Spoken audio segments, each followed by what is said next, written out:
Bien le bonjour à vous, 2014 tire à sa fin. L'actualité marocaine a été riche en événements cette année. On parle là des effondrements de Bourgogne ou encore du projet d'un nouveau Casablanca. Regardez. C'est l'une des plus grosses épidémies que l'Afrique ait connue depuis longtemps, celle du virus Ebola. Le patient zéro serait un enfant décédé en Guinée fin décembre 2013. En avril, la peur gagne le Maroc, obligeant les aéroports à adopter des mesures pour éviter toute contamination. À ce jour, aucun cas n'a été recensé au Maroc et le Royaume fait montre de sa solidarité envers ses pays frères touchés par le virus. Durant ce même mois, sur le plan économique, 2 projets d'envergure sont lancés par le gouvernement. Le plan d'accélération industrielle, il devrait générer de l'emploi de manière à absorber une grande partie des nouveaux entrants sur le marché du travail d'ici 2020. Ce plan d'accélération est un véritable cap et une véritable vision pour nous. Et il y a ensuite le méga projet Wessal. Il porte sur la reconversion d'une partie de la zone portuaire de Casablanca au coût de 6 milliards de dirhams. Il est également question d'un nouveau centre urbain avec la mise en valeur de l'ancienne Médina ainsi que son littoral touristique. En juin, les banques islamiques sont validées par le Parlement. Ce projet permettra à ces établissements de recevoir l'épargne publique, mais... c'est-à-dire les ménages et les entreprises, par des modalités qui sont conformes à la charia. Ces banques devront réaliser un rapport annuel à destination du Conseil des oulémas pour vérifier la conformité de leurs transactions avec les préceptes de l'islam.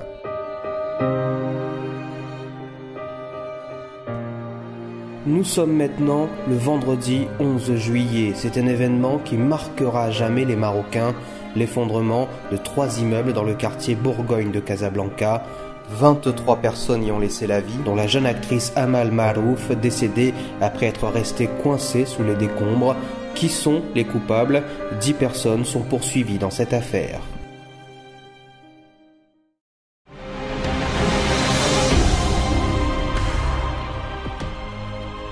Durant le mois de juillet, le roi Mohamed VI a tenu son traditionnel discours lors de la fête du trône, mais pour la première fois, il a directement montré du doigt les inégalités et s'est demandé si tous les Marocains profitent des richesses du pays.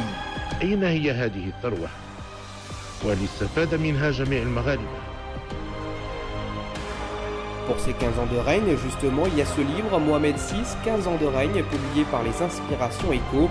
L'œuvre a été mise à l'honneur par la chaîne télévisée 2M. Relater dans ce bel ouvrage les grandes réalisations du royaume au cours des 15 années de règne de Sa Majesté Mohamed VI. Le 23 août, le scandale CDG-CGI ébranle les secteurs financiers et immobiliers.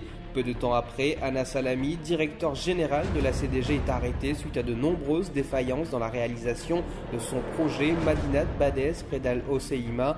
Il risque d'être inculpé d'escroquerie et de dilapidation de deniers publics.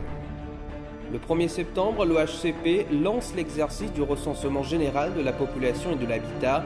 Le dernier en date remonte à 10 ans. Cet exercice s'étale sur 20 jours. Les premiers résultats devraient être communiqués d'ici le début de 2015. Le 26 septembre, Mohamed VI adresse un discours depuis la tribune des Nations Unies. Lu par le chef du gouvernement, le roi plaide pour un nouveau monde. Selon lui, c'est la seule alternative pour que l'humanité n'ait pas à supporter les conséquences de la montée des démons de l'extrémisme, de la violence et du terrorisme. Quelques jours plus tard, nous sommes le 7 octobre. Le souverain inaugure le musée Mohamed VI d'art moderne et contemporain. Il s'agit d'un projet phare qui contribuera à la conservation et au rayonnement du patrimoine artistique et civilisationnel du royaume. Le lendemain, le 8 octobre, c'est la France qui met le Maroc à l'honneur avec une exposition au célèbre musée du Louvre à Paris, une exposition dédiée au temps médiéval du royaume.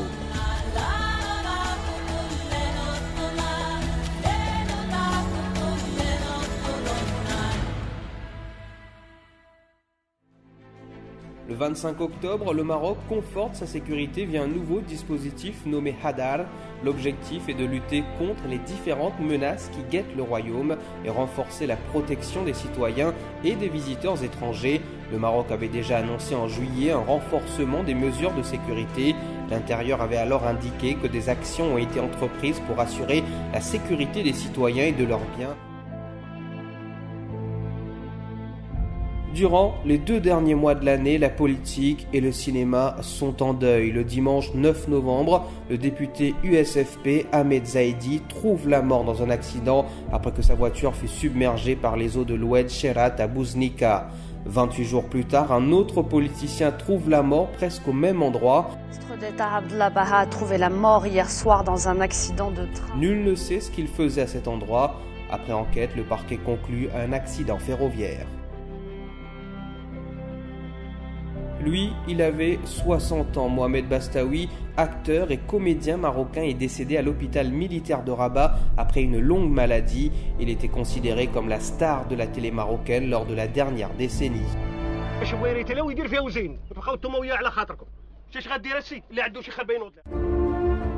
2014, c'était aussi l'année d'un mariage princier. Le prince Moulay Rachid, frère cadet de Mohamed VI, et Kaltoum Bolfarès se sont dit oui le 13 novembre à Rabat.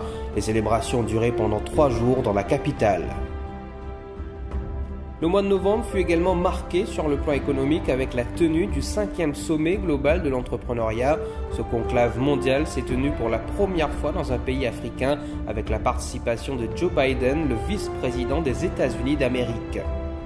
God bless you all, and may God protect our troops.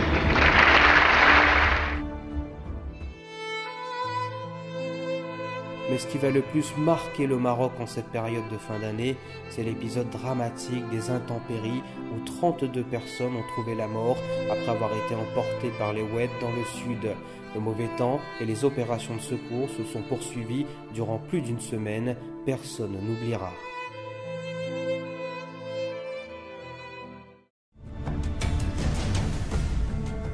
À la fin du mois de novembre, Abdelila Ben-Kiran apporte une réforme au prix des produits pétroliers.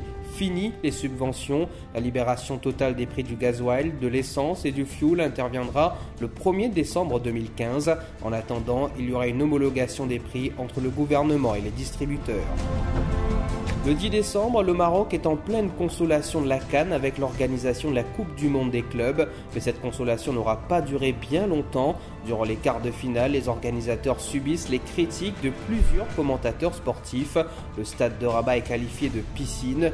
Ouzine, le ministre des Sports, est suspendu de ses fonctions après une vague de critiques.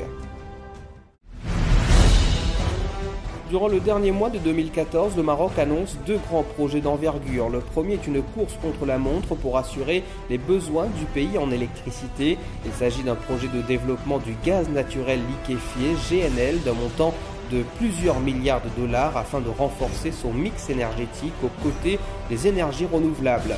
Les infrastructures gazières devraient être mises en service d'ici 2021. Il y a ensuite le plan de développement du Grand Casablanca 2015-2020. Ce plan ambitieux s'articule autour de 4 axes stratégiques pour hisser Casablanca au rang de métropole attractive, agréable à vivre en concordance avec les besoins et attentes de ses habitants.